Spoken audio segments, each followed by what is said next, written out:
Have you ever thought about egg freezing but never really understood the process, or felt there's enough information out there? Or maybe that it's a taboo subject and you're too scared to ask or talk about it? Well, I'm here to tell you from a medical professional point of view, my own experience of egg freezing at my father's fertility clinic with his colleague. What's involved, how it worked, how I felt. This kind of documentation has never been done by a dentist, so please stay tuned. I aim to give you all of the knowledge in a very easy and honest way.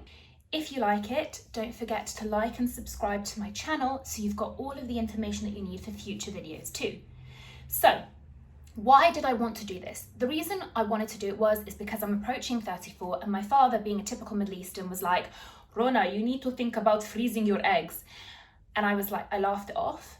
But as the years roll by and I realised that I'm not quite ready to have a family yet, I'm super career orientated, I know I definitely want children, but not in the near future, I thought maybe it's something that I should consider.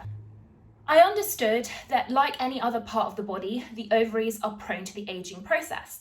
What does that mean? So as we get older, the quality and the quantity of the eggs in our body actually decreases, and that's the same like any other aging process in the body, so don't panic. Certainly, it's also prone to chromosomal changes, which means that as you get older, you may be more prone to having children with abnormalities or more prone to having miscarriages. That is not to say if you have a baby later on in life, in your 40s or whatever, this is going to happen. Absolutely not. But certainly, I felt that I wanted to safeguard my fertility, and that's why I made that decision. So I went to go see his colleague, Dr. Amin Gorgi, who works at the Fertility Academy. We did a whole load of questioning, some scans, and he sent me for some blood tests. Basically, he told me that my egg reserve was good, but this was the perfect time because the success of egg freezing is higher in your early 30s than your later 30s because of the quality and the quantity. So this was a good time to do it. When my bloods were taken, it turned out that I was actually low on a hormone called AMH. It wasn't terrible, so the normal range is 15, I was at 12, super low is at 2. But he'll explain that to you. So basically that just means that fertility is declining a little bit, and it's something that I may consider addressing, which I decided to do. He then explained to me that I'm going to be injecting myself for 2 weeks. I need to come on day 2 or 3 of my period to basically start the process. And after that, they'll collect the eggs after the 2 weeks under sedation and freeze the ones that they've got, but they'll only keep the ones that are of good quality. So that's a summary of how it goes. Now, when I went to go see him on day 2 to 3 of my period, we started the injection process. And basically I was given a whole load of injections, different ones. I'm not going to give you their trade names because I don't think it's relevant, but ultimately they are follicle stimulating hormones and luteinizing hormones. Essentially, they're speeding up the cycle process in preparation of getting ready eggs. The injection process was absolutely fine for me in terms of injecting myself. I inject all the time as a dentist, so I was not scared about it. I would inject initially at night time for a few days. I would actually have tests done every 2 days, and that was just to monitor things. They were measuring the size of the eggs, how big they were, my bloods, my hormones, etc. So I had to go in every couple of days. I would say for the first 5 or 6 days, I felt absolutely fine, even up to kind of day 11. And then towards the end of the hormone injections, I had to introduce injections in the morning as well. I started to feel a little bit bloated, a little bit tired. Think about PMS kind of times 2 or 3 at this stage. The idea is that when they look at the eggs, they want them to be between 16 to 18 millimeters. I wouldn't say it was difficult, but I know that a lot of women find it difficult injecting themselves and also that kind of PMS feeling. But truthfully, I didn't really feel that. Now, what's super important as well to note is that they tell you that lifestyle habits really do affect the success of the process. That's something also that should be considered with IVF. So for example, you want a diet with optimum nutrition. You want to avoid very high protein diets that can lead to ketosis and leads to kind of the formation of acidic products that may affect the eggs. You also want to avoid low-fat diets, because low-fat diets are really harmful. You want to have really strong cell membranes for the whole process to take place. So having a balanced diet is important. Ensuring that you're not smoking, because there are enough studies to show that smoking damages your organs and can affect fertility. Minimizing stress and just kind of keeping calm. So really difficult for my life because I work so hard as a dentist, but ultimately managed to stick to it, was still exercising and absolutely fine. Now, around day 12, they basically told me, I think it was the Friday, that they were gonna take the eggs out on the Monday and that I would have to take a day off work on that day, but could return to work the next day.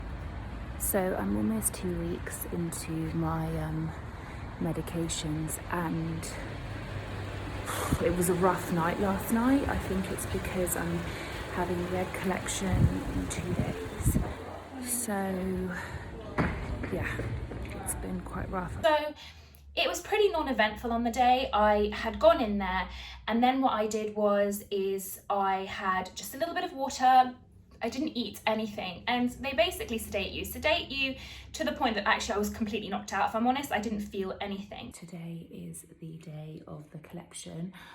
I am not gonna lie, I'm feeling really rough.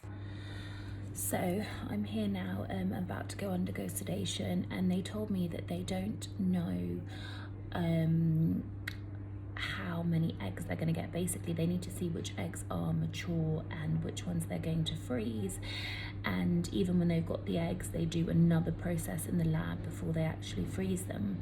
So I'll keep you updated. I'm about to go in, and then we can go through it further. And then they removed the eggs. I barely remember it, because if any of you've had sedation, you pretty much are like knocked out and then you wake up.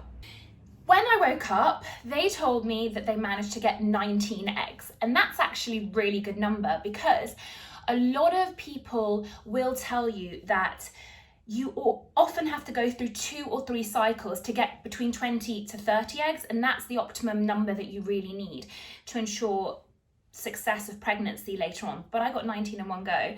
And then they said, well, we have to still check the quality of them because we might not keep them all. So they said they'd call me later. I went home. I was really nauseous that day of the sedation. And then they called me a few hours later and they were like, all 19 were good. And I was like, this is awesome. I have 19 Rhonas in the freezer. So I'm cool. And my partner looked after me that day. We just chilled out.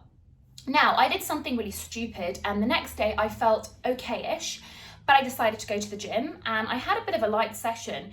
But in all honesty, the day after that, I started to feel horrendous and my stomach started to swell. I will show pictures. It looked like I was almost 3 months pregnant, and I started to feel really bloated, very headachy, and I called the doctor, and he basically said it's because of the overstimulation of the ovaries, and it's pretty much like having PMS 19 times for my 19 eggs. To let you guys know that this can happen and this is how it can feel. So he told me not to panic, but I felt really, really uncomfortable. And I have to say that for the first few days after that, whilst I was going through this intense bloating, this intense nausea, I was going through a bit of a regret phase where I was like, oh my God, was this all worth it? This is horrible. I hate the way I look. I hate the way I feel. I can't go on with work. I had to actually cancel a couple of days of work because I just couldn't cope. And because I had exercise, I'd aggravated everything even more. I was also instructed to actually drink 3 litres of water, no less, every single day. And the reason was because it's just fluid, gets fluid moving, and they wanted to clear my system. And it was really, really important that I wasn't dehydrated. Anyways, after I got over all of that, I would say it probably took 3 or 4 weeks until my next period for my body to basically feel a little bit normal. And it was a really long process because the bloating took about 3 weeks to go down completely, all that water retention, and me being able to exercise and not crave chocolate and just be normal again. But I don't regret it. I think that it is something that is a little bit harrowing, especially if you haven't got a good pain threshold, you're very PMS and hormonal. But I think it's probably one of the best things that I did, simply because I know I have the eggs in the freezer and I know that I can use them at any time. And I think there needs to be a stigma taken away from women doing this. And some people are like, oh, you're way too young to do this. I know that I am young, but I just wanted to ensure that I was doing something for me, and it's absolutely something you don't have to do. Some people feel like they just want to see where life will take them, whether they meet someone, and definitely people can have normal, healthy, easy pregnancies, you know, later on in life, and some people actually suffer from early onset menopause, even in their early 30s. But my best advice that I would give to you is go speak to your doctor, speak to a gynecologist, an IVF specialist, get them to do the tests and scans, see where your fertility's at, because you don't have anything to lose. So I hope that was helpful, guys. And remember, please don't forget to click and like and subscribe to my channel if you want more information.